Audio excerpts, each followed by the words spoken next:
Yes! Comment freiner en roller en ville partie 2. On enlève les freins. Vous allez les faire devenir simples pour vous. Et je vais pousser sur l'ex sur mes talons. C'est comme des amortisseurs. Patiner en arrière. Salut, je m'appelle Xavier Fifi, j'ai appris le roller il y a 1 an. Sur cette chaîne, je partage avec toi mes conseils pour que tu saches faire du roller. Pour en profiter, c'est simple, abonne-toi, genre maintenant à la chaîne. Clique sur le bouton rouge s'abonner ou alors clique simplement sur le visage qui est juste là. J'allais dire le joli visage, mais je me suis déjà pété tellement que, allez, clique juste sur mon visage pour profiter de tous les conseils que je partage avec toi. Ok, c'est parti pour la partie 2. Je suppose, ou alors j'espère que tu as vu la partie 1 qui est comment freiner en ville en roller. Tu peux cliquer juste là si tu ne l'as pas vu. Dans cette vidéo, je t'ai montré comment avoir des freins à tes rollers, c'est-à-dire le frein tampon te permet de faire du roller librement n'importe où. Comment avoir ce frein tampon te fait progresser et gagner en confiance d'une façon incroyablement efficace. Là, on va passer au niveau supérieur, on enlève les freins. Tout de suite, je vais te montrer comment freiner sans frein. Ça, c'est la classe. Comment te ralentir, comment freiner et comment te ralentir en descente. Les descentes, c'est un truc qui m'ont longtemps fait peur. Je suis content de partager ces informations avec toi. Si tu es débutant et que tu te poses la question, est-ce que je mets un frein à mes rollers ou pas? Je pense que cette vidéo va répondre à ta question. Et si tu commences déjà à te débrouiller, que tu sens que tu peux enlever le frein à tes rollers, tu trouveras pas mal d'astuces pour t'y aider. Ok, c'est parti avec le Xav encore une fois d'il y a quelques mois.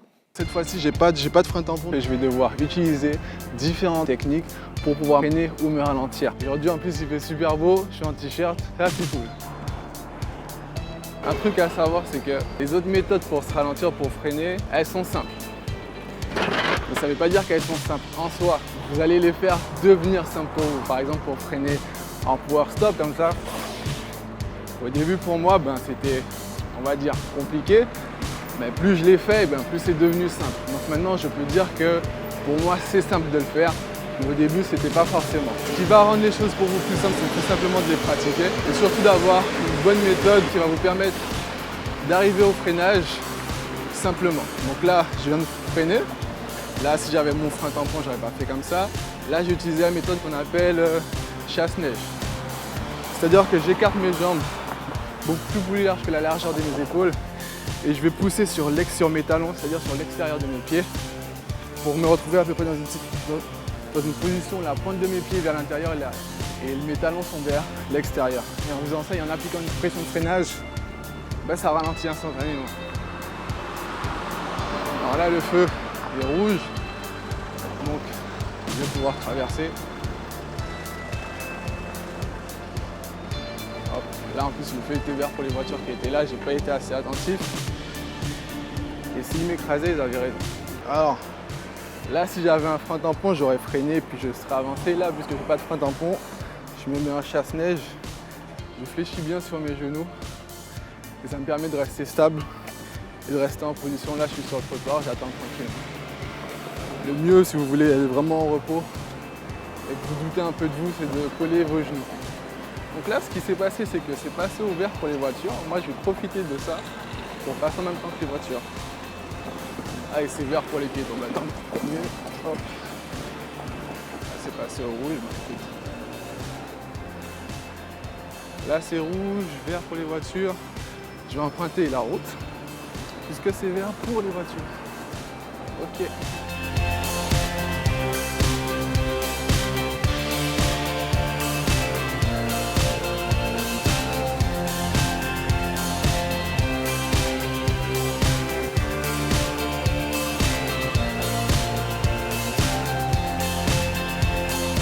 Hop, là je me mets en position ciseau, il y a du pavé, ça permet de bien absorber les chocs et de rester sur ses appuis.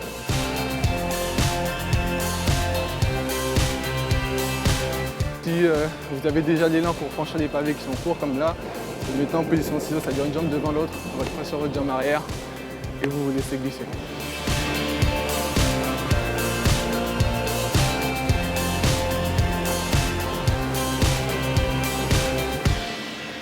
Alors ici, j'ai ralenti, hop, et je tourne tranquillement.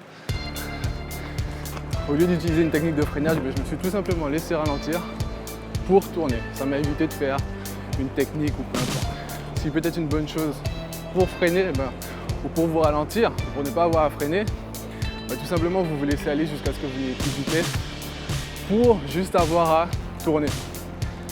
Alors ici il n'y a pas de voiture, j'y vais.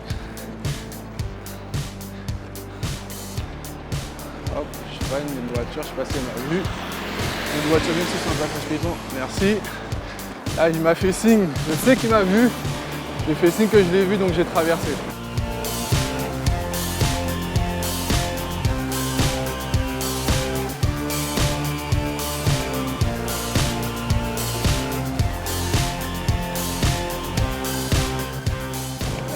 Là, la surface elle est vraiment irrégulière donc je me mets plus sur mes appuis.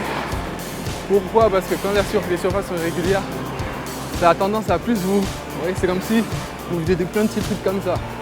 Et pour éviter ça, vous vous mettez bien sur vos appuis.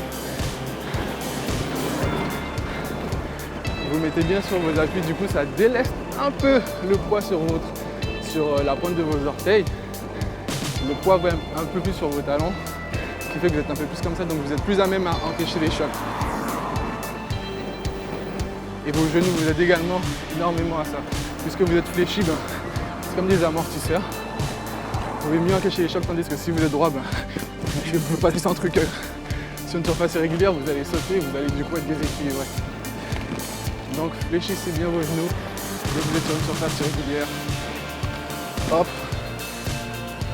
Merci. Alors là il s'est passé quoi? J'ai vu un scooter sur ma gauche. En temps normal j'aurais tout simplement pris mon frein tampon freiné, hop. Là j'ai dû freiner en tournant comme ça. Alors je sais absolument pas comment ça s'appelle. Je vais dire freiner en tournant.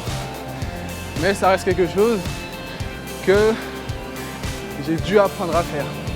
Alors que si vous saviez freiner avec votre frein tampon, la seule chose que vous auriez eu à faire, c'est freiner avec votre frein tampon.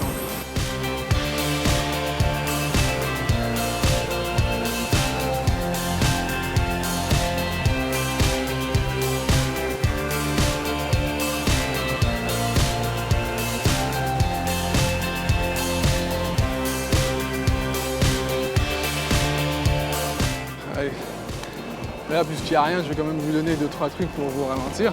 Déjà, c'est d'arrêter de patiner, donc ça, instantanément, vous arrêtez, vous ralentissez. Ça, c'est quand vous avez le temps d'anticiper, vous voyez le danger entre guillemets au loin. Sinon, quand le danger est plus éminent et que vous savez déjà tourner, vous pouvez vous ralentir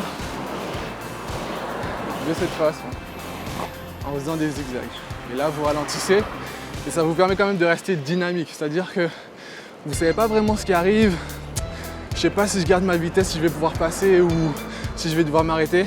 Alors je fais des zigzags comme ça, je reste dynamique, je garde quand même mon élan. Et si je dois m'arrêter, bon ok, je m'arrête. Et si je dois continuer, bon hop, ah c'est cool, bon vas-y, ah. Vous voyez, là je suis resté dans une dynamique de patinage. Donc après ça c'est selon ses goûts personnels. Moi je sais que j'aime rouler, j'aime me sentir faire quelque chose, enfin bon, ça dépend de mon état d'esprit. Si je suis fatigué, bon je serais peut-être moins impliqué dans mon patinage, enfin, pas moins impliqué dans mon patinage, mais moins dynamique, on va dire ça comme ça. Donc je préférerais sûrement me ralentir. Et quand je suis plus dans une dynamique, je vais me sentir vivre, là je suis un peu plus dynamique et tout. Et là, des choses comme les zigzags et tout, c'est bien. Ici c'est rouge, donc je fais quoi? Freinage en tampon. Là, il n'y a pas de voiture, donc je passe quand même. Voilà, là, c'est rouge. Attends, hop. Là, j'ai utilisé frein tampon, mais qu'est-ce qui s'est passé? C'est que, comme ça descend de ce côté-là, mon pied a eu tendance à descendre, donc j'ai pivoté sur moi-même. Donc, surveillez ça. Ce qui vous permet de mieux contrôler votre freinage en tampon. Et vos freinages en général, c'est votre gainage, votre ceinture abdominale. C'est ce que je vais travailler au soir. Pourquoi je fais ça? C'est parce que moi, j'aime. Si j'aimais pas, j'aurais trouvé une autre solution. J'aurais plus travaillé ma technique au lieu de travailler mon physique. Moi, j'ai choisi de travailler mon physique parce que j'aime ça déjà pour moi personnellement. Et parce que aussi, ça me permet de travailler ma technique. Tramway, je freine en tournant. Alors, je fais quoi pour rester? Alors, Je vais aller vous dire, donc là j'étais sur le passage piéton, j'étais immobile. Donc je fais quoi? Le truc en fait c'est juste de... Vous avez cette méthode là, qui est pas mal, ça vous permet de rester stable, etc. Mais d'une manière générale, plus vous devenez à l'aise et confiant en vous-même, vous allez moins vous mettre dans cette position. Moi ce que j'ai trouvé qui est le plus naturel pour moi, c'est juste de, avec par exemple ma jambe gauche, hop je casse, et puis là bon c'est bon, je suis en équilibre sur ma jambe gauche. Parce que mon pied il repose sur l'intérieur du roller. Ça vous permet de rester stable sans nécessairement avoir à vous mettre dans une position Y. Ouais, la position que j'ai appelée position Y. Donc ici c'est une grosse ligne droite, donc il n'y a pas vraiment de raison de freiner. Et d'une façon générale, ce que je fais moi sur cette ligne droite, c'est que je m'amuse à patiner en arrière. Et ça des deux côtés. Alors au début j'avais extrêmement de mal. Pourquoi? Parce que je le fais de ma jambe que je dois perfectionner. Moi je pars du principe où j'ai deux jambes fortes, une qui est forte naturellement et une, il faut que je lui fasse comprendre qu'elle est forte aussi. Et là je suis de ce côté là et donc je trouvais ça difficile entre guillemets de patiner avec ce côté là. Mais il y a des étapes simples pour pouvoir y arriver et je peux les partager avec vous d'ailleurs, je les partagerai avec vous. Et je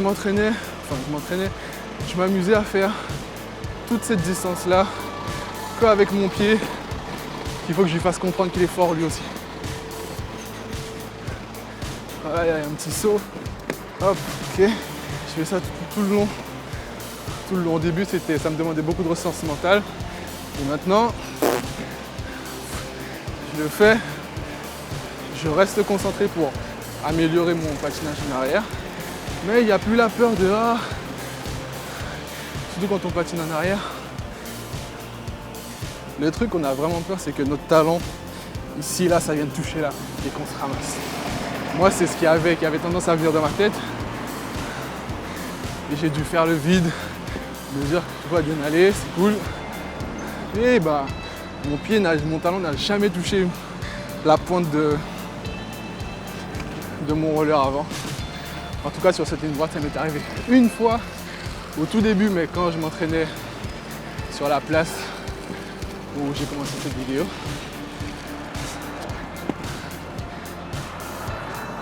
Ok. Donc là, il n'y a pas de voiture, pas de raison de freiner, je fais juste attention. Je passe par ici, c'est toujours plus compliqué. Hop, un tampon. Et j'attends qu'on me laisse passer. Merci. Il m'a fait signe de passer, je l'ai vu, il m'a vu. C'est bon.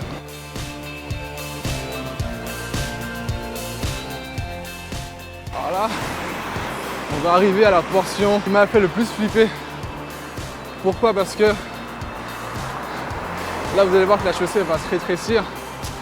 Et bien pour freiner, ça devient, quand vous n'avez pas de frein tampon, ça devient super compliqué parce que le chasse-neige, il faut écarter vraiment les jambes pour que ce soit efficace.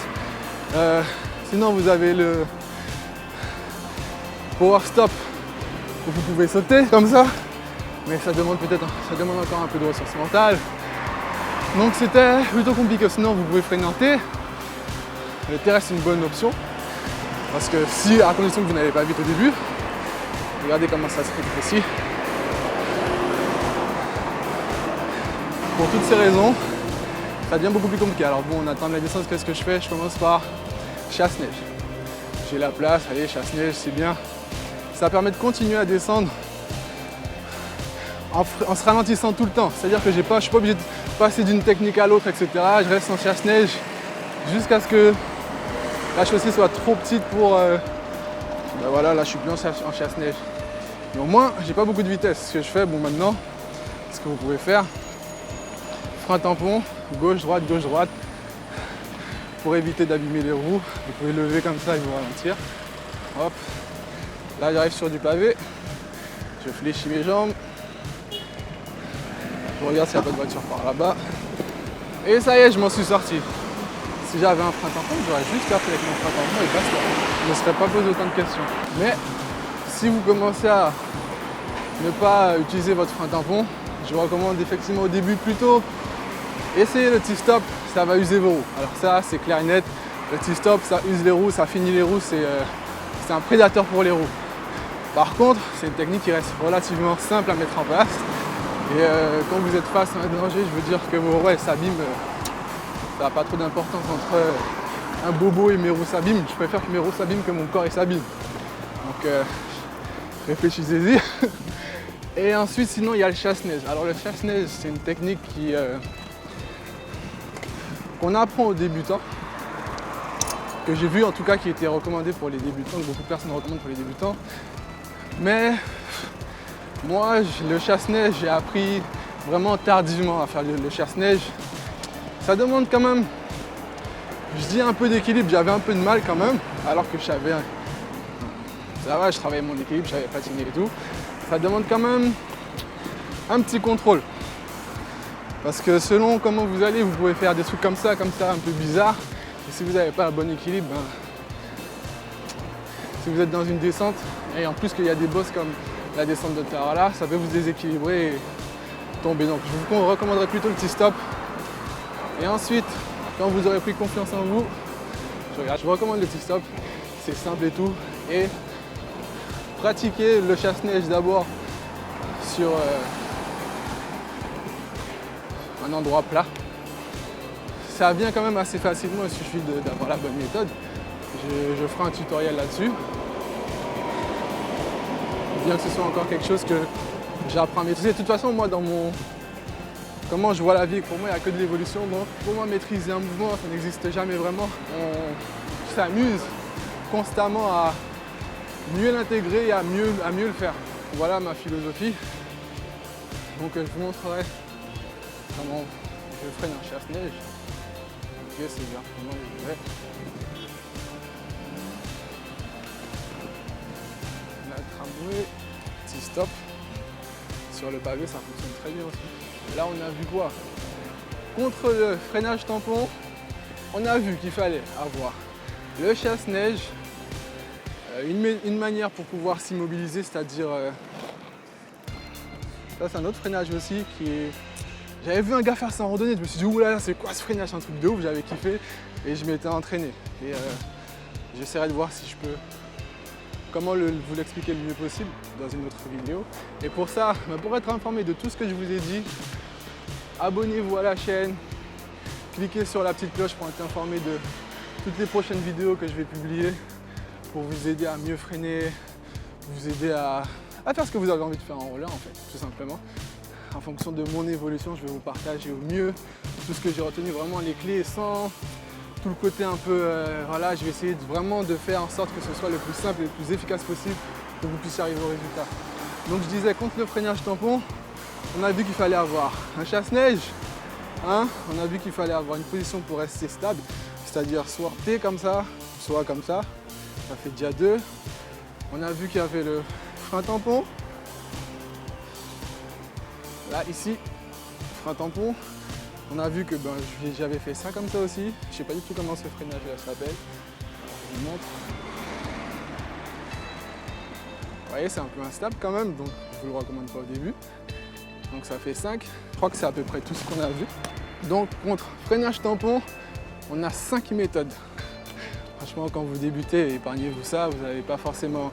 Le but, c'est d'aller le plus rapidement possible. Et pour aller le plus rapidement possible en apprentissage de roller, c'est de faire ce qu'il y a de plus simple et d'aller vers le plus compliqué. Inutile d'aller vers le plus compliqué d'abord, puisque le plus compliqué va vous prendre plus de temps à ce que vous l'assimiliez. Autant aller vers le plus simple, Freinage tampon, j'ai confiance en moi, c'est bon, j'ai plus trop peur de tomber, je me soucie plus trop de ça. Maintenant, je vais pouvoir avoir d'autres freinages puisque j'aurai pas peur de pas m'arrêter à temps, puisque je serai plus confiance sur le roller, vous voyez. Ah, j'arrive au sport. On a fait le tour pour le freinage. Postez un commentaire pour me dire quelle technique de freinage, quelle méthode de freinage vous voudriez savoir faire pour que je puisse bien réfléchir et pour que je puisse vous présenter la meilleure manière et la façon la plus simple, la plus efficace et la plus rapide pour pouvoir y arriver. Parce que moi, qu'est-ce que je vais faire?